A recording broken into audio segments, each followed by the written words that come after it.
The sun had not yet climbed high, and the air still carried the cool touch of dawn.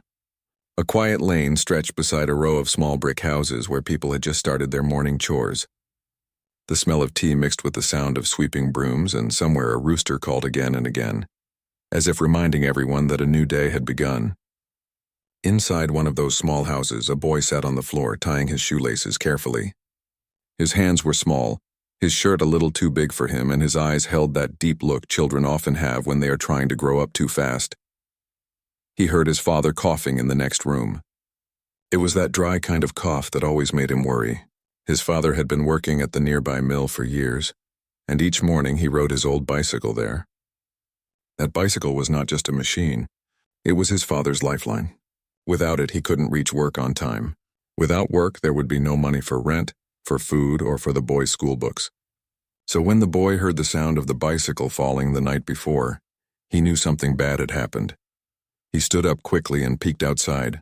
The bicycle leaned against the wall near the small gate. One of its wheels was bent, the chain hung loose, and the handle looked twisted. His father sat nearby, holding his head in his hands, staring at the ground. The boy wanted to say something, but he didn't. He just stood there, trying to find the right words. His father finally noticed him and forced a smile. "Go inside," he said gently. "It's nothing. I'll fix it later." But the boy knew he wouldn't. His father barely had the time or strength after long hours at the mill. The boy went back inside, but his heart stayed outside with that broken bicycle. All day, while others went to school and played during breaks, he kept thinking about it. The teacher's voice faded in his ears, and the chalk on the board looked like white lines moving for no reason. He wondered if his father had tried to fix it during the day, or if he had gone walking to work again, which would take him almost an hour each way. When the final bell rang, the boy didn't walk home slowly as usual. He ran. His sandals slapped the dusty road, and his school bag bounced against his back. When he reached home, his father wasn't there. The bicycle still leaned against the wall, exactly as he had seen it that morning. The boy dropped his bag, crouched beside it, and started to look closely. The chain had slipped off the gear and was covered in dust. The rim of the wheel was bent and one pedal was loose. He touched the metal, his small fingers feeling the rough edges. It smelled of rust and old oil, the kind that stains your hands even after washing. He remembered how his father used to tell him stories while cleaning that same bicycle.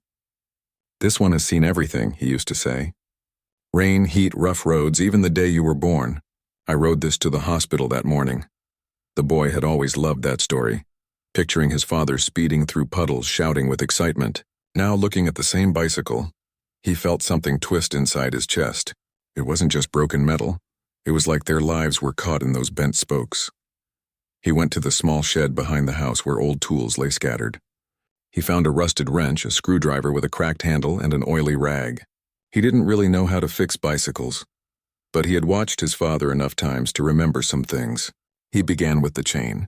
It was tough, and his hands slipped several times, leaving small scratches on his fingers. The afternoon light started to fade, but he didn't stop. Sweat rolled down his forehead, and dust stuck to his cheeks. He tried to bend the rim back, pressing it with all his might, sometimes even using his knees for support. After a while, he heard footsteps. His father was back, walking slowly, shoulders bent. The boy quickly stood up, hiding the wrench behind his back. His father looked tired, his clothes covered with fine dust from the mill. He saw the boy's hands and the tools and stopped walking. For a moment, there was silence between them, just the sound of birds returning to their nests. "What are you doing?" his father asked, his voice calm but tired. The boy hesitated. "I wanted to fix it for you," he said softly, "so you don't have to walk." His father sighed and sat down beside the bicycle. He looked at it carefully, then at the boy. "You're too young for this," he said gently, though his voice cracked slightly. "Your hands are for books, not for fixing broken things." The boy shook his head. "But you fix things all the time," he said, "and your hands are tired. So maybe today I can try." The man didn't answer right away. He reached out and rubbed the boy's head. His hands were rough, but his touch was warm. "You have your mother's stubbornness," he murmured, half smiling. "All right, let's see what you've done." Together they worked in silence. The father showed him how to tighten the bolts, how to realign the wheel. The boy watched every move carefully, memorizing each turn of the wrench. The chain clicked back into place and the wheel began to spin again, though not perfectly. Still it turned. That was enough. By the time they finished, the sky had turned orange and the smell of dinner drifted from nearby houses.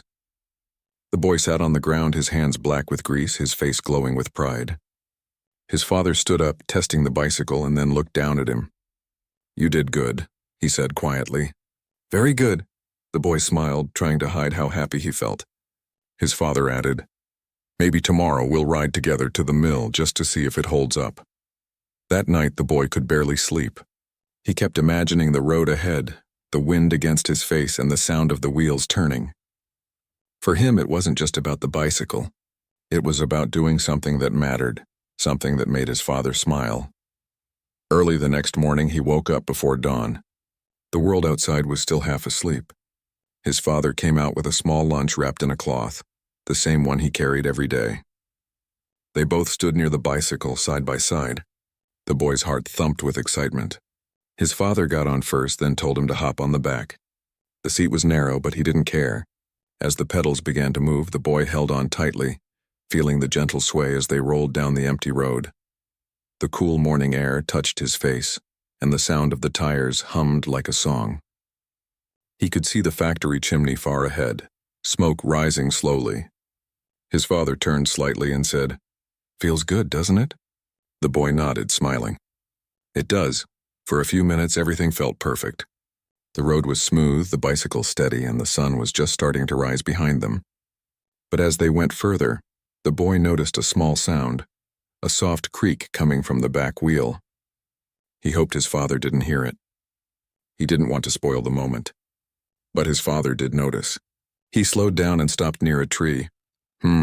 His father said, checking the wheel again. "Still a bit off." The boy's face fell, but his father laughed softly. "Don't worry. You did more than I expected. We'll fix it again later." As they stood there, a man from the mill rode past and waved. "You're late today," he called. His father laughed and shouted back, "Better late than never." They continued on their way, the bicycle wobbling slightly but still moving. And as the road stretched ahead, the boy realized something important. It wasn't about fixing the bicycle perfectly. It was about trying, about showing that he cared enough to do something, no matter how small. His father had always carried the weight of everything, and now, even if just for a moment, the boy had helped lift a little of that weight. That thought stayed with him all day.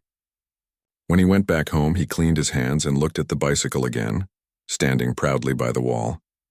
It wasn't new or shiny. It was old, scratched, and a little crooked, but it was theirs, and it was working again. The next morning, before leaving for school, he took one last look at it. The sunlight fell softly on the metal, and for a moment, he felt as if it was smiling back at him. He didn't know it yet, but that small act, trying to fix what seemed beyond repair, would become the start of something much bigger in his life. The following days moved slowly, like the steady tick of a clock that nobody seemed to notice until it stopped. The boy's days became a routine: school, home, dinner, and then, when it was quiet enough, he would sneak back out to the bicycle. He knew it wasn't perfect. The wheel still wobbled slightly, the gears were noisy, and the pedals creaked whenever his father tried to ride. But it was better, and that was enough. Each evening after school, the boy would go out to check on the bicycle. Sometimes he would just sit there staring at it, wondering if it would be better the next time. His hands, still small and not quite used to such heavy work, started to feel the weight of the tools, but he didn't mind. They were his tools now. He had become the one who could fix things. At least that's how it felt. The bicycle, once a symbol of struggle, now stood as a quiet reminder of what he had done. It had a new kind of meaning for him. It was more than just a way to get to work. It was a promise to help, to care, to never give up. His father, on the other hand, seemed to carry that same tired smile every time he came home. The boy watched him closely, noting the way his father's back hunched lower each evening, the way his hands seemed to stiffen as he held the doorframe to rest. The boy could see the exhaustion in his eyes, even if he didn't say it out loud, and it hurt him in a way he didn't know how to express. That was the hardest part. His father never asked for help. He never complained, even when his hands trembled slightly or when he couldn't lift the heavy bags of flour they used to feed the family. The boy knew that his father wanted to do everything himself.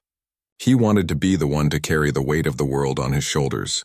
But the boy also knew this wasn't fair. His father shouldn't have to carry everything alone.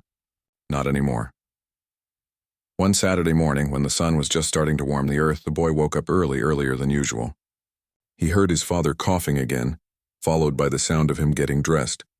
The boy tiptoed into the kitchen and found a small piece of paper. He grabbed a pencil and began to draw. It wasn't much, a few rough lines and circles, but it was enough. He drew the bicycle, the one that had become his silent companion over the past week, and added some small notes around it, as if he was planning something important. He could feel a strange energy in his chest, a desire to make things right, to fix the broken parts, not just the bicycle, but everything. When his father came into the kitchen, his hair messy and his eyes tired, he saw the boy sitting at the table, pencil in hand. For a moment he didn't say anything, just stood there watching the boy work. The boy looked up. "Good morning," he said softly, not sure if he had just done something silly or important. "Good morning," his father replied, still standing in the doorway, the sunlight casting a long shadow behind him. The boy hesitated. "I thought maybe we could make the bicycle better," he said, his voice a little unsure. "I want to help." His father smiled faintly, his tired eyes softening. "You've already helped more than you know," he said. "But don't worry, I'll take care of it soon enough. You don't need to get your hands all dirty." But the boy shook his head. "I want to," he said quietly. "I think I can fix it. I think I can make it work better." For a long time his father said nothing. He stood there looking at his son, then at the bicycle, then back at the boy. Finally, after what seemed like an eternity, he spoke. "All right," he said, his voice full of both surprise and pride. "If you're sure, then let's do it together." And so they did. Together they went out to the shed, where the tools were stored. It felt different this time. There was no rush, no pressure to get things done quickly. They worked slowly, side by side, as the boy followed his father's instructions. His father showed him how to adjust the spokes, how to tighten the nuts on the wheels, and how to oil the chain properly. The boy listened carefully, his hands learning the movements, his mind following the steps. It wasn't easy, but that's what made it special. There was something magical about working alongside his father, even in silence. They didn't need words to communicate. They simply understood each other. The boy could feel his father's pride in him, not through what was said, but in the way his father kept glancing at him, nodding slightly as if to say, "You're doing well." As the sun climbed higher in the sky, the bicycle began to look better. It wasn't perfect, but it was getting there. The boy smiled as he wiped his forehead with the back of his hand, sweat mixing with the dirt on his face. It felt like a victory, not because the bicycle was fixed, but because they had done it together. Later that afternoon, when the work was done, the boy's father stood up, stretched his back, and then went to the bicycle. He ran his hand over the seat, then the handlebars, as if testing it. The wheels spun smoothly now, the pedals turning without any strange sounds. His father climbed on, adjusted the seat, and looked back at the boy. "Want to go for a ride?" he asked. The boy's heart skipped. He had never ridden the bicycle with his father before. He nodded quickly, his face lighting up with excitement. They set off down the road, the bicycle moving smoothly beneath them. The boy, riding behind, held on tightly. The wind whipped through his hair and the sun warmed his face. It felt like freedom. It felt like they were flying. As they rode, the boy looked at his father, who seemed to forget about the tiredness in his body. For a moment, he was just a man and a boy, sharing a simple, peaceful moment together. The world around them seemed to fade. The houses, the road, the people, they were all just shadows in the background. All that mattered was the ride, the bond they shared, and the promise they had made to each other. But as they turned the corner, the boy felt a small knot in his stomach. There was something he had been thinking about for days now, something he needed to say. He looked up at his father, who was focused on the road ahead, and took a deep breath. "Dad," he said quietly, "I'm sorry." His father looked over at him, confused. "Sorry for what?" The boy hesitated, his voice barely above a whisper. "I'm sorry that you always have to do everything alone. I want to help you. I want to be there for you." For a long moment, his father didn't say anything. He just kept riding, his face unreadable. The boy's heart pounded in his chest, his mind racing. Had he said the wrong thing? Would his father be upset?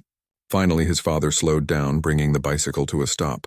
He turned slightly to face the boy, his expression softer than before. "You're already helping," his father said, his voice quieter now. "Just by being you, that's all I've ever wanted." And in that moment, the boy realized that he didn't have to fix everything. He didn't have to take away all of his father's struggles. All he had to do was show up, to be there, to care, and sometimes that was enough. They sat there for a while, side by side, the bicycle gently rocking beneath them. The boy smiled to himself. Things weren't perfect, and they never would be. But that was okay. They had each other, and that was all that mattered. The days after their ride felt different. The boy noticed the small changes in his father's routine, the way he seemed a little lighter when he came home. His movements were slower, yes, but there was something else. His eyes seemed to hold a quiet satisfaction, a kind of peace that hadn't been there before. It wasn't that his father was no longer tired. The boy could see the exhaustion in the way his father's shoulders sagged when he sat down at the table, but it was as though something had shifted. Something had lightened in the air around them, and it was because of the bicycle. The boy could feel it in the way they worked together, in the way they had shared that quiet ride. That simple, small act of fixing something had done more than just repair a broken bike. It had repaired something in them both. It had created a bridge between them, one that wasn't there before. The boy didn't know how to put it into words, but he felt it every time his father smiled at him, every time they looked at the bicycle. Over the next few weeks, the boy and his father began to spend more time together, working side by side. They didn't just fix bicycles, though. They fixed other things, too. The old door handle in the kitchen that always came loose. The leaking faucet in the bathroom that dripped endlessly. Each time they fixed something, the boy felt a little closer to his father. There was a new bond between them, a bond that went beyond the unspoken love that had always been there. This was different. This was something they had both worked on, together. One evening, after a long day, his father came home earlier than usual. The boy was sitting at the kitchen table doing his homework, his pencil moving quickly across the paper.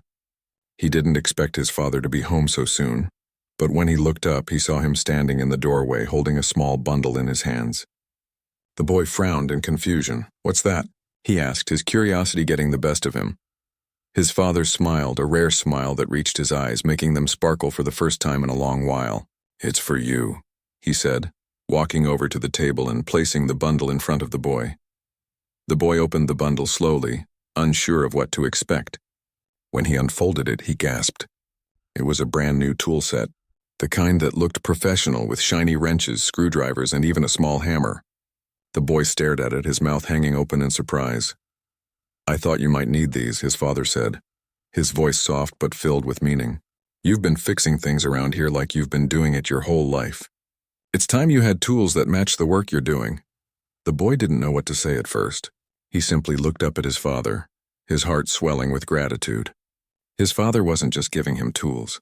He was giving him a part of himself, a part of his own life. He was passing on something that went beyond just fixing things. It was a symbol of trust, of belief. "Thank you," the boy whispered, his voice thick with emotion. His father reached out and ruffled his hair. "You're welcome. But remember, it's not just about fixing things. It's about understanding how things work, how things fit together. And it's about learning patience. Sometimes things break and don't get fixed right away. But that doesn't mean they're beyond saving." "Just like you." The boy sat quietly for a moment, his father's words sinking in. The weight of them felt heavier than all the tools in the new set combined. It wasn't just about bicycles or faucets or broken doors. It was about life. It was about the times when things broke and you didn't know how to fix them. And it was about the people who helped you put the pieces back together. That night, the boy lay awake for a long time, the new tools resting on the floor next to his bed. He could hear his father moving around in the other room, probably fixing something else, but the boy didn't mind. He felt closer to his father than ever before, and he realized something that had been inside him for a long time but hadn't yet found words.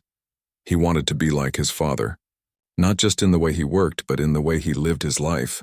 The next morning, after a quick breakfast, the boy decided to try out his new tools. He went straight to the bicycle, which was parked in the corner of the yard. The sun was still low in the sky and the air was cool and fresh. The boy examined the bike, noticing the small problems that had cropped up over the last few days. The front tire was a little loose. The chain wasn't running as smoothly as it should, and the seat had started to feel wobbly again. His father had taught him that the smallest things could cause the biggest problems if left unchecked. And the boy knew he didn't want to let those small things grow into bigger issues. He took the new tools and began working on the bicycle, just like his father had shown him. It felt good even though his hands were still getting used to the tools. The wrench felt heavier than it had before, and he had to adjust the pressure on the tire in just the right way. But slowly, he started to get the hang of it. An hour passed before the boy finally stepped back and looked at the bicycle. It looked just like it had the first time he fixed it, maybe even better. The seat was sturdy, the tires were tight, and the chain ran smoothly as he turned the pedals. He smiled to himself, a quiet satisfaction filling him. He had done it. He had fixed the bicycle all on his own, with no help, no instructions. Just his hands, the tools, and a little bit of what his father had taught him. Just then his father came outside holding a small box in his hands. He paused when he saw the boy standing next to the bike, a look of pride on his face. "You did it, didn't you?" his father asked, his voice filled with approval. The boy nodded, a big grin spreading across his face. "Yeah, I fixed it." His father set the box down on the porch and walked over to the bike. He ran his fingers along the seat and the tires, then smiled at his son. "You're getting good at this," he said. "Maybe one day you'll be the one fixing everything around here." The boy felt a small rush of pride at his father's words. He hadn't expected such a compliment. It wasn't just the bicycle that was fixed, it was the trust between them. The belief that he could do things, that he was capable. That afternoon, the boy's father came home from work a little earlier than usual. He had a look in his eyes that the boy recognized. It was the same look he had when something important was about to happen. His father sat down at the table, took a deep breath, and then looked at the boy. "I've been thinking," he began. "There's a small job opening at the mill. It's not much, but it could help us out. I know you've been working hard to help around here, but I want you to understand something." The boy looked up, his heart pounding in his chest. "What is it, Dad?" His father leaned forward, his voice steady but full of meaning. "You don't have to fix everything. You don't have to take care of all of it by yourself. I'm here too, and I'll always be here. You don't have to carry the weight alone." The boy sat back in his chair, feeling the weight of his father's words. He had always wanted to help, always wanted to fix things. But now, he realized, sometimes the best way to fix things was by sharing the load, by letting someone else help you when you needed it. "Thank you, Dad," the boy whispered, his voice thick with emotion. His father smiled, reaching across the table to ruffle his hair once again. "We're in this together. Always." The boy sat quietly for a moment, feeling the strength of his father's words, feeling the weight of the love they shared. And he understood for the first time that the real work wasn't just about fixing things. It was about being there for each other, about standing side by side, and about never giving up, no matter how broken things seemed. As the weeks passed, life seemed to settle into a new rhythm. The boy grew more confident in his ability to fix things. With each new task, whether it was repairing a broken chair or adjusting a loose door hinge, he felt a little more skilled, a little more capable. It was as if he were slowly building a life piece by piece, much like the way he had put together that broken bicycle. Every small repair, every task completed, added to the growing sense of pride and satisfaction he felt. His father, too, seemed to take on a different energy. He wasn't as worn down as before. He still worked long hours, but the boy could see the difference in him. He seemed more at ease, as though something had been lifted off his shoulders. They worked together on more projects now, fixing small things around the house, things that had been left broken for years. Every time they finished something, his father would clap him on the back and say, "Well done." The boy felt like he was truly helping, not just as a son, but as a partner. One Saturday morning, the boy woke up early, eager to get to work on the bicycle again. He had noticed a few more issues with it. The handlebars were loose and the front wheel needed to be tightened again. But he didn't mind. He liked the process, liked the feeling of taking something broken and making it better. It was the one thing he had control over, and he was good at it. He slipped on his shoes, grabbed his tool set, and went outside. The air was cool and the world was still quiet. His father wasn't awake yet, so he decided to start on the bicycle alone. The boy spent the next hour adjusting the handlebars, tightening the wheel, and making sure the chain was working smoothly. It was a slow, careful process, but it felt right. Each turn of the wrench, each click of the tool felt like a small victory. When his father finally emerged from the house, stretching and rubbing his eyes, The boy was finishing up the last adjustment. His father walked over, his smile spreading across his face as he saw the bicycle. "You've been busy?" he said, looking at the bike with a proud glance. The boy nodded, brushing his hands off on his pants. "Just fixing the things that needed it." His father came over and gave the bike a quick inspection, running his hands over the frame and checking the wheel. "Looks good," he said. "You're getting good at this." The boy smiled but didn't say anything. He liked hearing his father's approval, but he was more focused on the bike itself. There was something satisfying about working with his hands, about seeing the tangible result of his effort. It wasn't just about fixing the bike.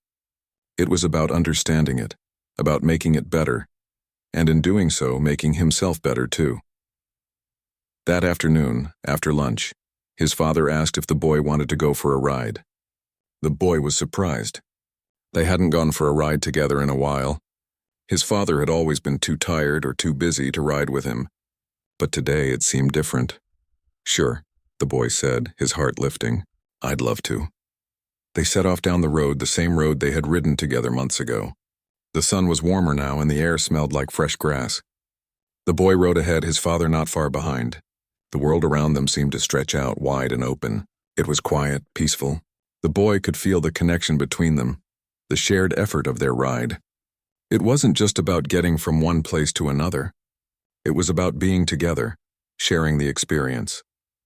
As they rode, the boy noticed something he hadn't before. His father was laughing. Not the tired chuckle he sometimes gave after a long day, but a real full laugh. The kind that bubbled up from inside, unrestrained. The boy couldn't remember the last time he had heard his father laugh like that, and it made him smile.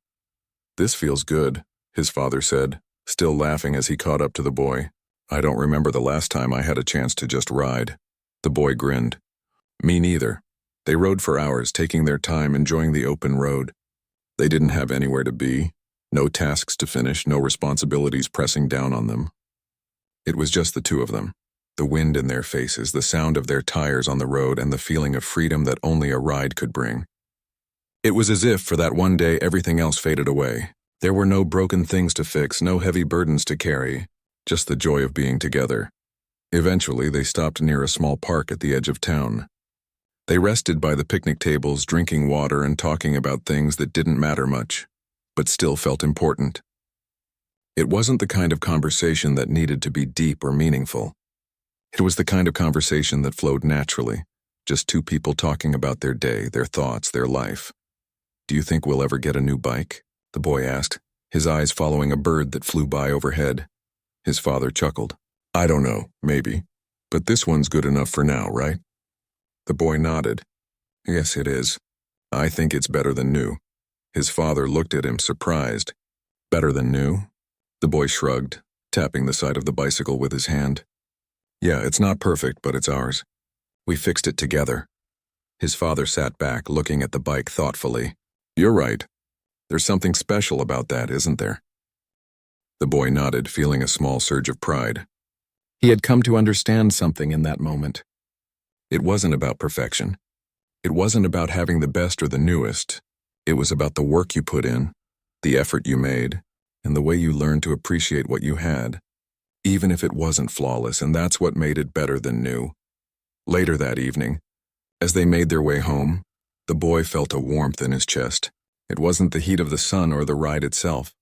It was something deeper, something that had been growing inside him for a long time.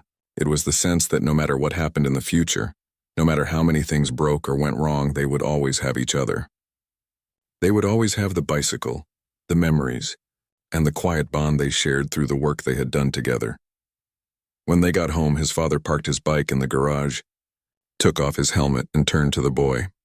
"You know," he said, "we've done a lot of work on that bike, but we've also done a lot of work on each other." The boy looked up, not fully understanding at first. His father smiled.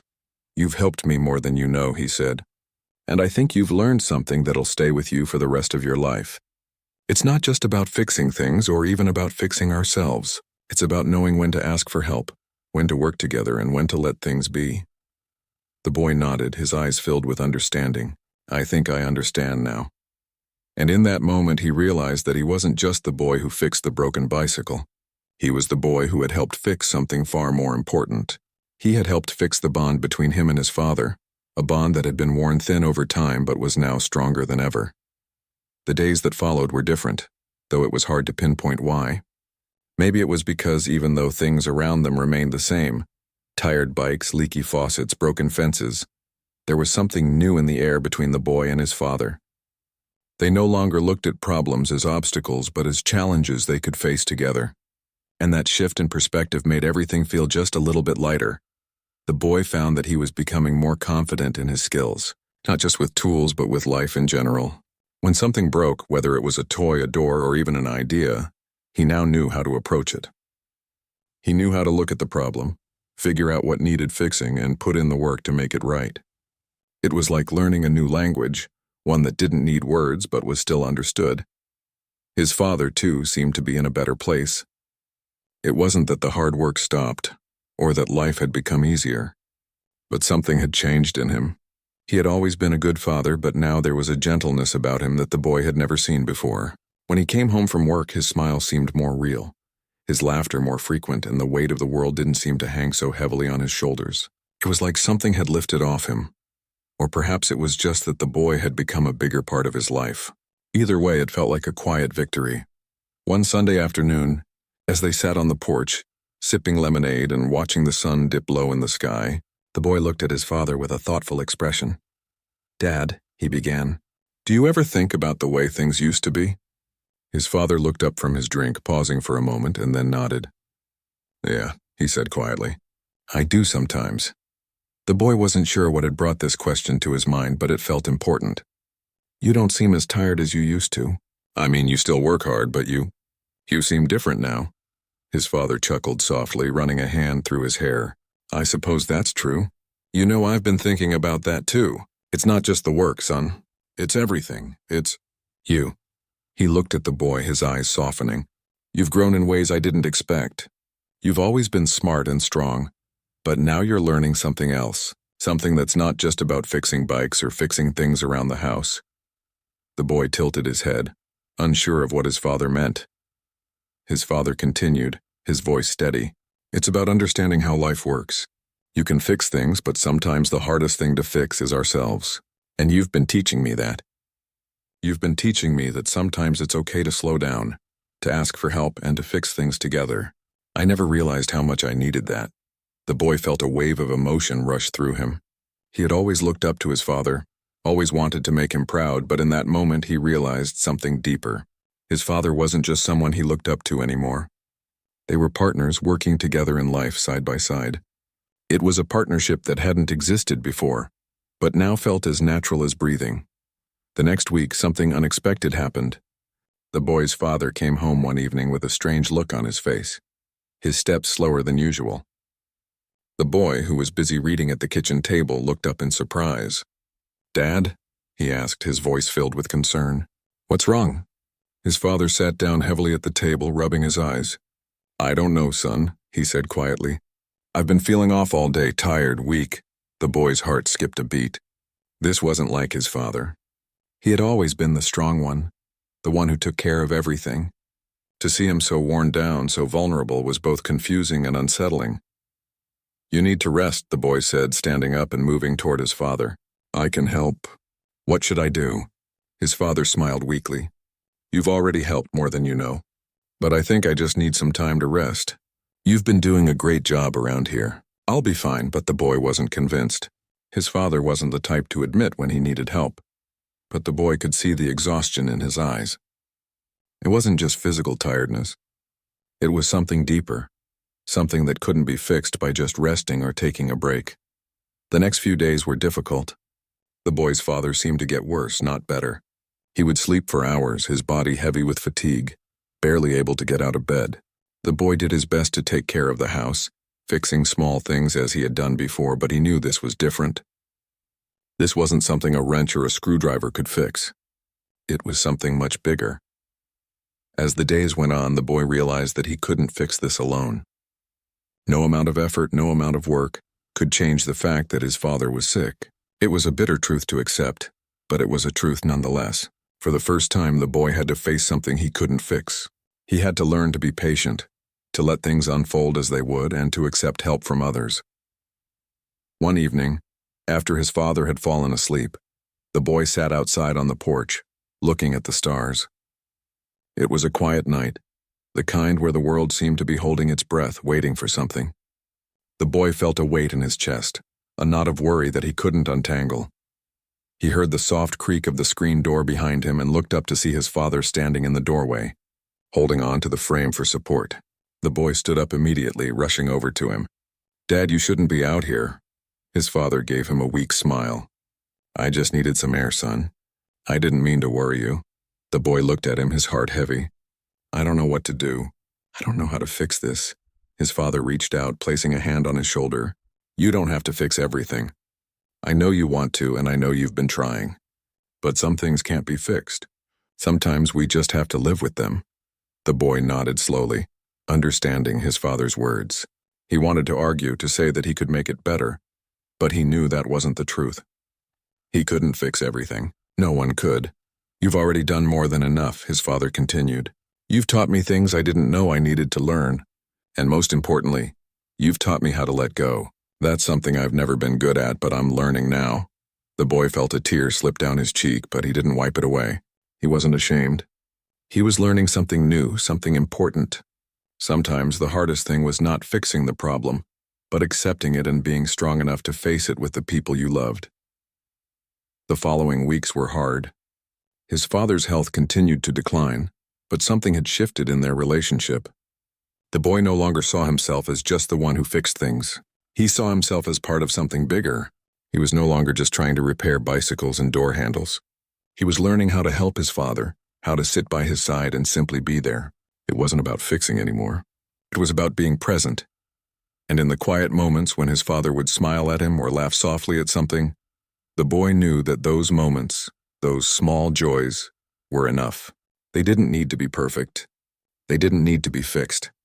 They were just enough.